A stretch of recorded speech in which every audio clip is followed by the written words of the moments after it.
Y hay novedades con respecto a las clases, ¿verdad? Exactamente, porque Montevideo está en riesgo naranja por la cantidad de casos de COVID que se detectaron en la última semana en relación con la población. Y los maestros están reclamando justamente que se adelante la fecha del fin de cursos. Lo que plantean es que las escuelas son un lugar donde se concentran personas y que además su funcionamiento implica una importante movilidad social, por los padres que llevan y van a buscar a sus hijos y los docentes que se trasladan a trabajar. ¿Cuántas escuelas están afectadas por brotes de coronavirus? ¿Qué dicen las autoridades de la educación? En unos minutitos vamos a estar justamente viendo, bueno, que justamente cuál es la opinión de las autoridades, por qué se toma esta resolución. Pero a vos que te estamos preguntando a través de las redes sociales justamente, es sobre esta resolución que en realidad es para Montevideo, Canelones, Rivera y el Chuy, afecta a la educación inicial, primaria, tanto a públicos como privados. ¿Qué te parece? ¿Estás de acuerdo? ¿No estás de acuerdo? Por ejemplo, ¿ya estás dejando de mandar a tus hijos a la escuela? ¿Tomaste esa decisión o todavía siguen yendo? Todo eso a través de nuestras redes sociales, @vespertinas4 y también a través de nuestro número de WhatsApp.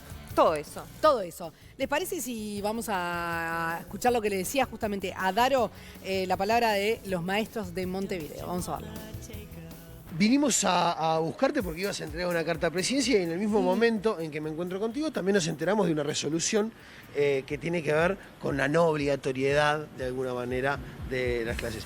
Primero contame qué pensás de esta resolución y después qué carta ibas a entregar y si la vas a entregar. En primer lugar, creo que logramos un paliativo para los niños. Nosotros estábamos con un sondeo del 30% de las escuelas de Montevideo afectadas diariamente, sea por COVID positivo, sea por gente para hisopar o sea por cuarentenas preventivas.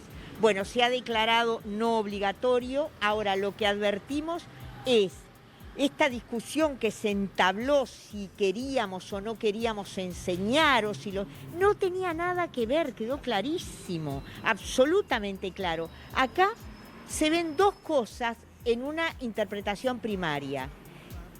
La actitud despectiva hacia el magisterio y hacia los auxiliares de escuela. Nosotros podemos no ser mucho, pero nos creemos igual que los demás, pero nos tratan despectivamente. Maestros y auxiliares de escuela están en el último escalón, llamados para toda tarea bajo cualquier condición. Hoy terminó secundaria, terminaron los privados y ¿quién sigue? Los maestros y los auxiliares de escuela. Bien, ¿cuál es la segunda cosa que queda clara, aparte de esta cuestión tan dolorosa, respecto a la más absoluta despreocupación por la situación de salud de un cuerpo docente, que somos 20.000 en todo el país, más 2.000 auxiliares? La segunda cosa es la visión de la escuela que tienen las autoridades. Es un lugar para que estén los niños. Es un lugar para que los niños queden, porque no puede comprenderse que con el 30% de las escuelas afectadas en las categorías que nosotros señalamos, con los cursos declarados no obligatorios, como se acaba de declarar ahora, que quiere decir que puede haber prescindencia de los mismos, tú obligues todos los días a maestros del Chuy, a maestros de Rivera, a maestros de Canelones y a maestros de Montevideo a tomar un ómnibus y desplazarse, a las autoridades. Somos humildes, tenemos familia y nos hemos hecho cargo de la situación más que ustedes. Y esto no lo merecíamos. Aclarar que esos 4 departamentos son también los que entran dentro de esta resolución. Nos ha afectado, pero nos han discutido todo, nos han discutido la movilidad, la educación pública mueve gente, había discursos contradictorios, discursos que decían que tuvieras cuidado con los contactos sociales, que tuvieras contacto con la presencialidad. Pero señores, en las escuelas estamos en contacto con 30, 60 o 100 familias y se han transformado en algunos lugares en lugares de contagio, porque además hay una cosa que para hablar hay que estar. Dígame una cosa, mamá, ¿se imagina a su nene de 6 años todo el 4 horas con un tapaboca puesto? ¿Verdad que se lo va a bajar en algún momento? ¿Verdad que va a tocar a un compañerito? ¿Y esto supone que nosotros desdeñemos la educación? No, suponía una preocupación legítima por la salud colectiva. Nos alegramos a todos los padres que la autoridad haya dispuesto hoy que no es obligatoria la educación para sus hijos, porque sentimos que es una protección hacia su salud. Valoramos como una cuestión ofensiva que se diga que los maestros parece que son inmunes, los auxiliares son inmunes y tienen que seguir desplazándose por Montevideo, por El Chuy, por Rivera y por Canelones. Lo lamentamos profundamente. ¿Se van a reunir a partir de esta resolución o...?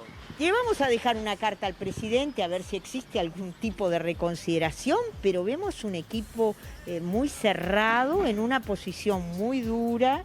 La carta pide frenar. La carta pedía adelantar la terminación de los cursos del año lectivo 2020. Perdonen si me puse un poco... Tranquila. Pero además se entiende porque es reciente y es de ahora. Te agarro la puerta de presidencia por entrar. Este tipo de noticias, ¿no? La carta pedía adelantar la finalización de cursos, generó discusiones, nuestros datos del 30% de escuelas afectadas son reales. Hoy nos levantamos recibiendo la noticia de 2 escuelas más con niños con COVID positivo. Sabemos que los niños pueden ser... no tienen por qué ser factor de alto contagio ni tener grandes afecciones, pero sabemos que en los lugares escolares, en las medidas que ellos van, concentran adultos. Sabemos también que transmiten o que pueden transmitir, y creíamos que lo mejor hubiera sido tomar un recaudo por salud mucho antes de hoy y no, por supuesto, el que ha tomado el Codicen de la NEP. ¿La vas a entregar igual? Por supuesto, nosotros somos gente de palabra y tenemos convicciones, así que estamos atentos a nuestras convicciones. Daisy, muchísimas gracias. No, gracias a ustedes. Suerte. Vamos arriba. Gracias. Bueno, Bueno, creo que una de las características de este año en todos los rubros, más allá, no estoy hablando solo de la educación, es esta cuestión de las idas y vueltas, desde lo científico. Acuérdense cuando comenzó la pandemia que decían no vayan a comprar tapabocas porque solo sirven en realidad para los enfermos. Después en realidad entendimos que el uso del tapaboca era sumamente necesario. El tema del contacto, ¿te acordás? De desinfectar cada una de las cosas que entraban a nuestra casa. En todo sentido... Hemos ido y venido, y creo que eso también es algo que nos cansa a todos. Por supuesto que debe cansar, ni que hablar que al gobierno, pero a los ciudadanos, a los padres, a las madres, a los niños, a nosotros, esto de no saber para dónde ir, ¿no? Sí, no, y además sobre todo que de repente lo que pasó para mí fue que la presencialidad se demoró mucho en retomarse. Uh-huh. Y en la situación en la que estamos ahora es completamente distinta de la que estábamos en el momento en que se pedía la presencialidad plena, ¿no? Uh-huh. Sigue, este año la verdad es que hizo una brecha enorme en la educación en general, porque además hay colegios privados que también estuvieron en problemas porque Muchos. no volvieron a la presencialidad No. o No se pudieron adaptar, digamos. por eso, y ha sido todo muy complicado, y es eso que vos decís, una cuestión de que no se sabe muy bien para dónde agarrar, básicamente, ¿no? Pero Yo me sé parece que, yo en sé que esto- se demoró mucho en volver a la presencialidad, pero también me pregunto, si se hubiera vuelto antes a la presencialidad, capaz que se hubieran disparado brotes, o sea, no tenemos cómo saberlo tampoco. No, pero lo que pasa es que, digamos, el daño que generó no tener esa presencialidad, Sí. yo sé que se podrían haber disparado brotes, digo, cada vez que abrimos más cosas supongo que Claro. había más posibilidades de eso, pero Obvio. hubiera sido menor el tema de que cada día de clase cuenta de alguna manera. El ¿no? déficit educacional. Claro, digamos. claro, Sí. y esa cuestión de haber tenido tanto tiempo sin clases presenciales.